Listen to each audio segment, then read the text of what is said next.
Good day, viewers. You're once again welcome to my YouTube channel. As usual, I will bring you the very best. Breaking news coming out currently. Former foreign advisor to President Trump has stated in his X handle clearly that Somalia and Biafra next left freedom march. This is a very good, significant improvement coming to the Biafrans now, and there is jubilation all over the eastern part of Nigeria. Mr. Ralph, former foreign advisor to President Trump, leaking this on his X handle. What would you have to say concerning this? That is freedom.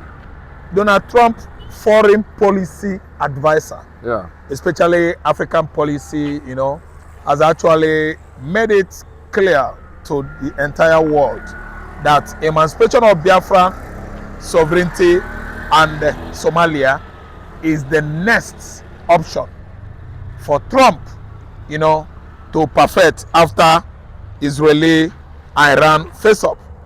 So what has been happening in Africa all through that Somalia is the headquarters of Al-Shabaab terrorists all over the world.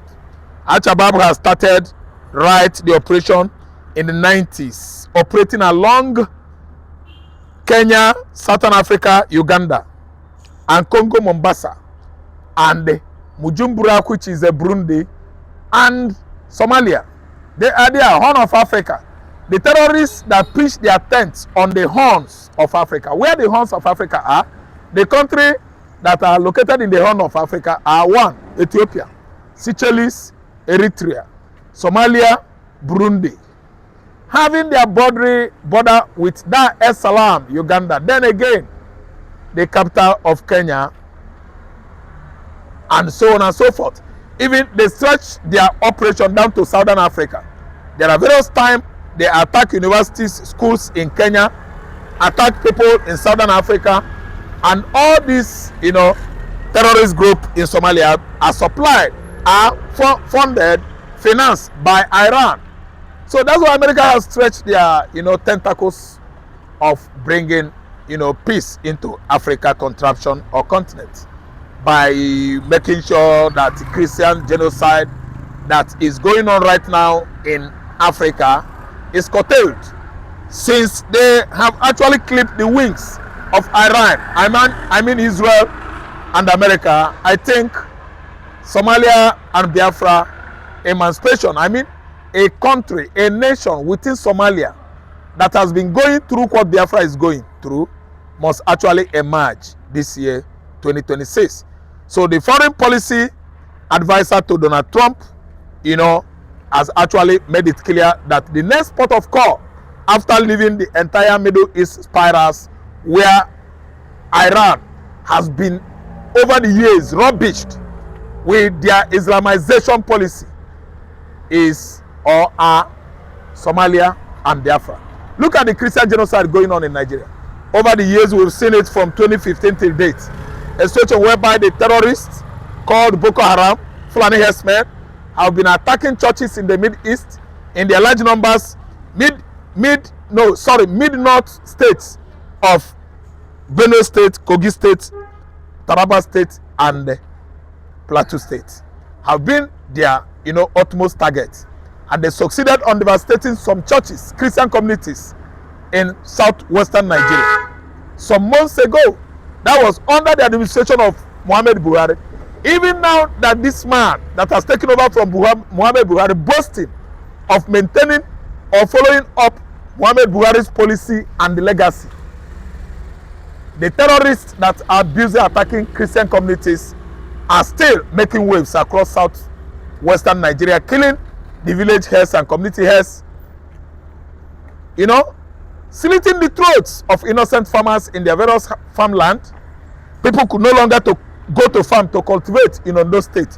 We know of that is a state basket production, agricultural production of southwestern state. The basket is Ondo State and the Ekiti State. Ogun State is known for what? Industrialization. And Lagos State. What other states in southwest that produce food? Oyo State, they are there. Ochun State, they are there. Maiming and killing farmers.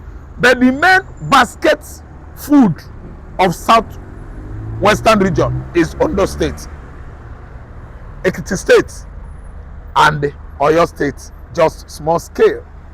See how far Nigeria has gone to destroy themselves out of ethnic bigotry. That is what has actually bent this administration from living up to expectation. They are boasting of following Buhari's policy, maintaining his legacy. The worst statement that has ever came out from Nigerian president, the so-called acclaimed Nigerian president that has not even won election in 2023. He was there imposing himself on Nigerians. We did not vote for him. See, listen and listen good. 2027 will change many things. And we have even begun to see it, the result. They are going nowhere. I mean, this administration, America is serious to fund the policy, Africa policy, that is pacifying Christian communities, regions, and countries in Africa, which Israeli lawmakers have actually taken it upon themselves. Those lawmakers have actually understood what is going on in Nigeria.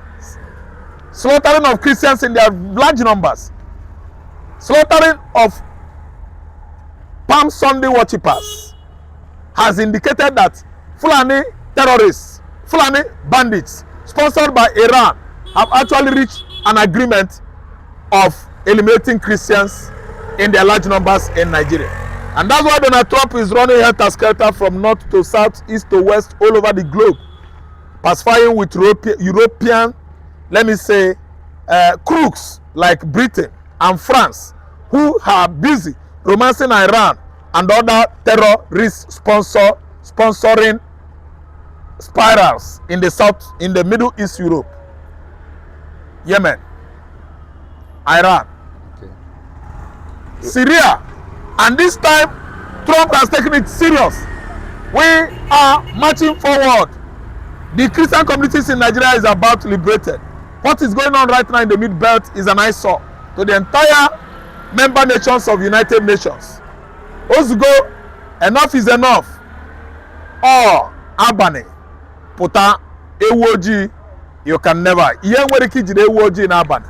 Oh, oge chifolu, ki eji chove ewoji. Maka obuna cheje, hancha wo chechere. Igbo kwen, let me tell you, Igbo phobia.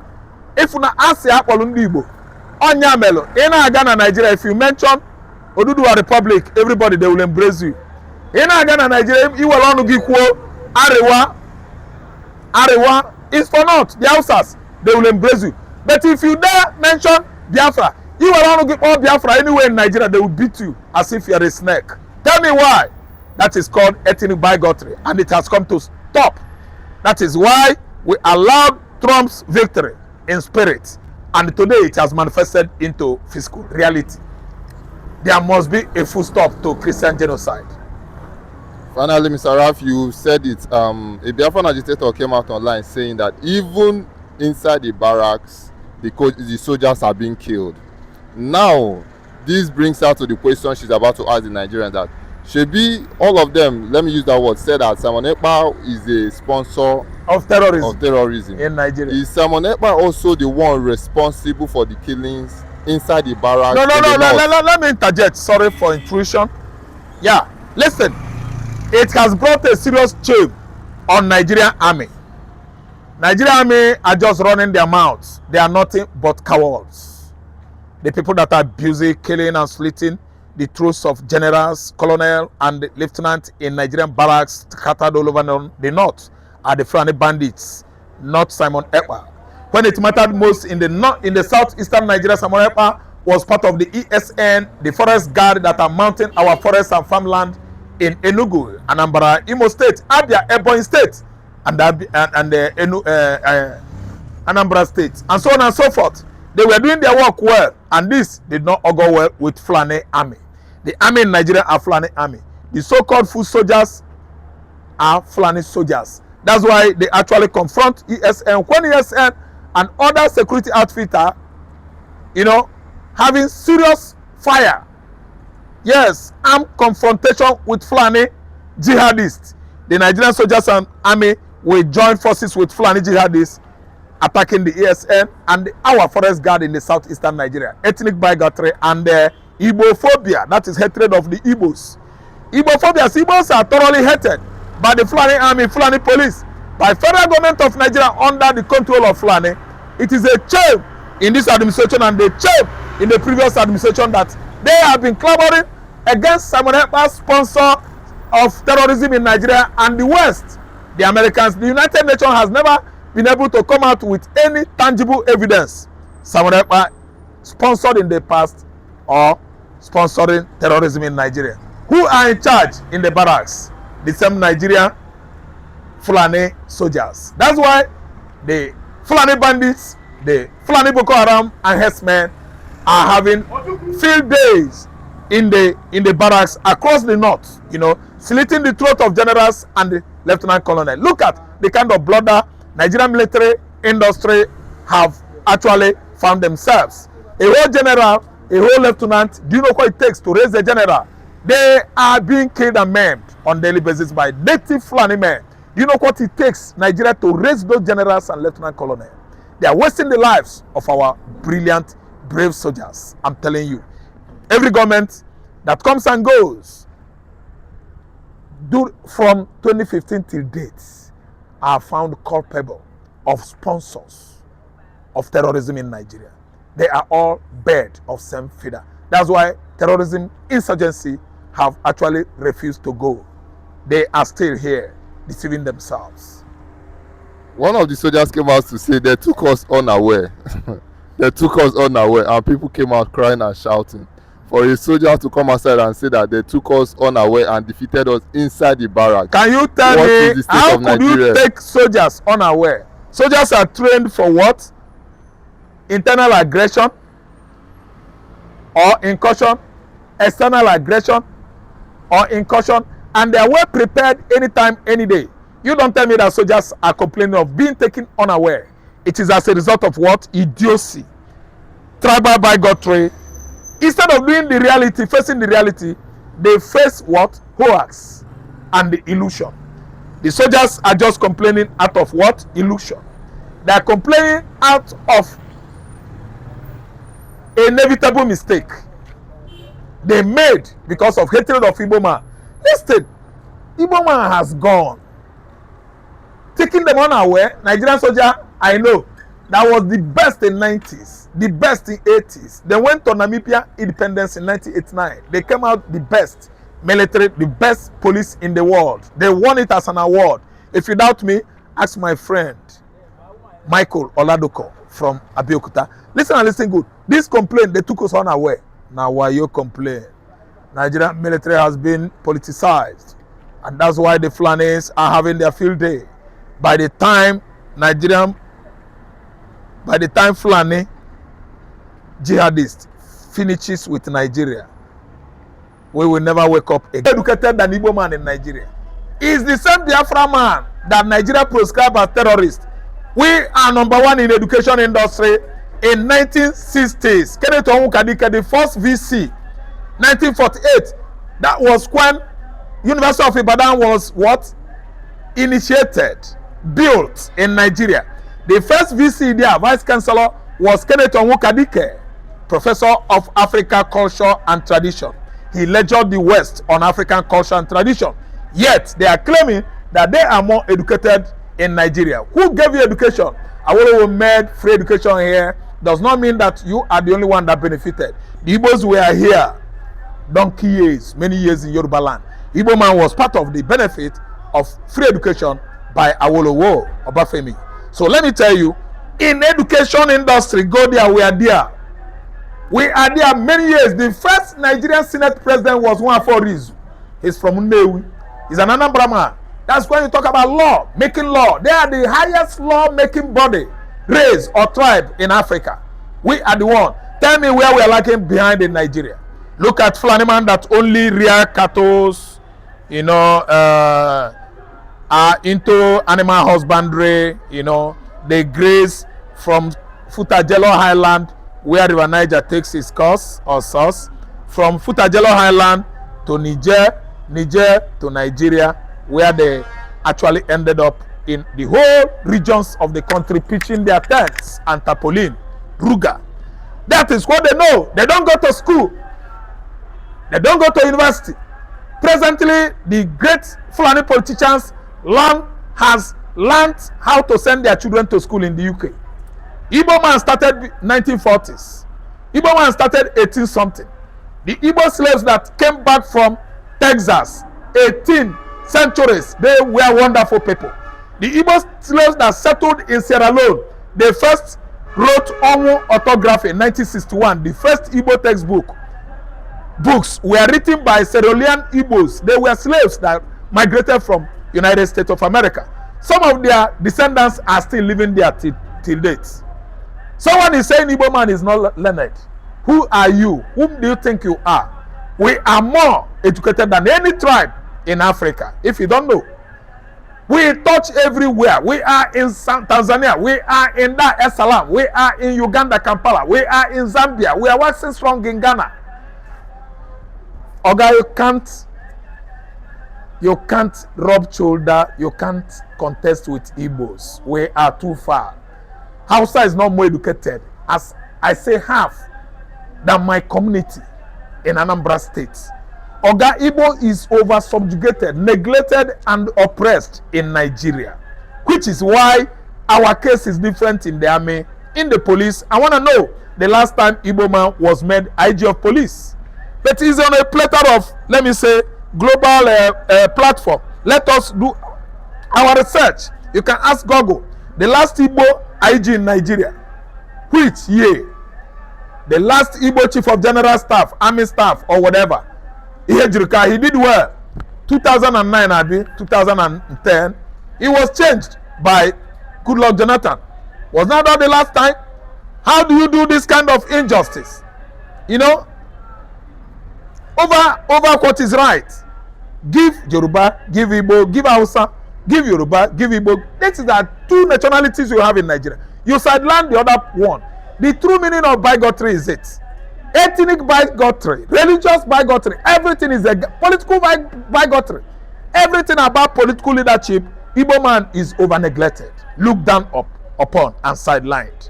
So that's why I'm of the opinion that our daughter Omonna, Ihuoma Omonna, he has achieved a great feat in the faraway United States of America, Harvard University to be precise. You know the kind of materials Harvard University had produced over the centuries. They are the best when you talk about academics around United States of America. I think Dr. Nnamdi Azikiwe attended Harvard. I think I'm sure that Barack Obama, the great, motivational speaker, attended Harvard University, and many more, many of them. And I'm seeing Igbo daughters and sons doing us great proud in diaspora. American Igbos are wonderful people. You have many of them as county, what do you call the mayor of many counties in the United States of America. Lawmaking body. You have many Igbos in Canada. At least when Malami was Minister of Justice during Buhari administration, a great Minister of Justice, Attorney General, actually challenged him in Canada. He is the Attorney General of Canada, an Igbo man. I think Chubuike by name or something like that. He challenged him. Abducting Mazi Nnamdi Kanu from Nairobi amounted that you are not fit to be a Minister of Justice, let alone Attorney General of Federation of Nigeria. That was what the Igbo Attorney General in Canada said. Oga Adeamu Abaneoku, the man presently as Nigerian president, is not merited in that seat. It was Obi's administration. I want you to see bigotry at work here. Does Tinubu fit into that position? We did not vote him. Has he certificate? Has he produced his certificate? Did the Buhari produce certificate? Did the Buhari fit into that position he was before as a Nigerian president? All these are bigotry, against Igbo man. Let us tell ourselves the truth. The only solution to this, injustice, oppression, and let's say subjugation of all kinds, the only solution is division. It is not negotiable that you can divide Nigeria. Why? Nigeria is made up of many countries. Let me talk the world and my viewers. Each and every ethnicity, tribe in Europe is a country. Let me talk you. The former USSR that was disbanded in 1991.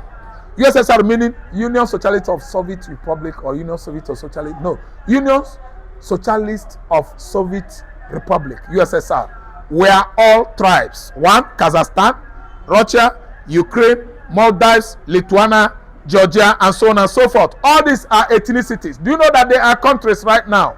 After disbanding of the former USSR, Lithuania is now a country, Maldives is now a country, Mongolia is now a country, Ukraine is a country, Russia is now a country, Kazakhstan, Belarusia. In Nigeria, you have how many tribes? Let me name them. Urobo. No, Urobo, them all our sister tribes. You have Igbo, you have Hausa, you have Yoruba. In Hausa there, you have Fulani, you have many tribes around Hausa. Then, in Yoruba land, you have Yoruba. Yoruba is a country on its own. And is a tribe. Igbo should be a country on its own. It's a tribe. How can you just brought many countries together and call them one country? Why not Europe calling USSR one country and leave them? Why not United Kingdom call England a country and leave them? When you have Scotland, you have Isle of Man, you have Wales, you have Ireland, Belfast and Dublin. They are all operating as a separate entity in the United Kingdom. Why not join all of them together and call them one country? There will be problem. We have many problems in Nigeria today because many countries are tied together as a country. You don't do that. Nigeria is made up of many multi-nationalities, or you call them multi-nation. We are more than one. We are more than 300. Allow everybody to go and start, their own country afresh. Thank you very much, Mr. Ra. Finally, to wrap it up, President Bola Ahmed Tinubu is set to honor this girl, Ifeanyi Omonna, because he is proud of the citizen and the good name that the girl has brought to Nigeria. Now, the same girl came out saying, the same agitator came out saying that, why would you say such a thing when few days ago you said that you are going to win an election with or without the support of the Igbos? That was what the president said. Yes. Why now coming out to acknowledge the same Igbo? Finally, Mr. Ralph, what would you have to say? I have to say this, that Tinubu is dreaming and Tinubu is of old age. Sometimes this reorientation is his problem. That is forgetfulness. You don't blame him, he has forgotten. Because when you have spat on somebody's face, you don't go back and lick the spittle on his face or wipe it off, begin to communicate with him as a friend. Igbo has been spat on many times, and we expect our enemies that has been spitting on us to at least distance themselves from us. So what the girl is saying right now is the right thing, because Tinubu spanking Igbos many times. Tinubu does not like Igbos. Tinubu's government sidelined the Igbos. Igbo has no place in this regime. He actually enslaved the Igbos, using Hope Uzodinma as an agent and the Charles Soludo to deceive the Igbo people into believing in him by voting him comes 2027. So this girl actually made a correct statement. Why me, a rejected stone? Now you are trying to, call me a cornerstone, chief cornerstone. So why the Igbos? Allow Ifeanyi Omonna, allow Igbos to enjoy the good news, the good tidings, the good benefit that Ifeanyi Omonna has come up with at Harvard University. Distance from me as you have distance from IPOB, calling us terrorists. Why now that you are celebrating terrorists, boasting that terrorists has brought good record to you or honor to you? So I support this, and what Tinubu should do right now is to release Mazi Nnamdi Kanu on proscribed IPOB and proscribe the number 4th deadliest terrorist group in the world, the Fulani herdsmen and Fulani bandits. It should actually make it so pronounced before United Nations, Israel, and America comes to Nigeria and do it for you. Igbo man, we don't accept any honor celebration. Any celebration whatsoever this country, is on right now as a result of what Miss Omonna Ifeanyi achieved in the faraway USA. We don't accept it. We accept her. We celebrate her. We are not celebrating her in conjunction with Nigeria. We are on our own. We are Biafrans. Thank you very much.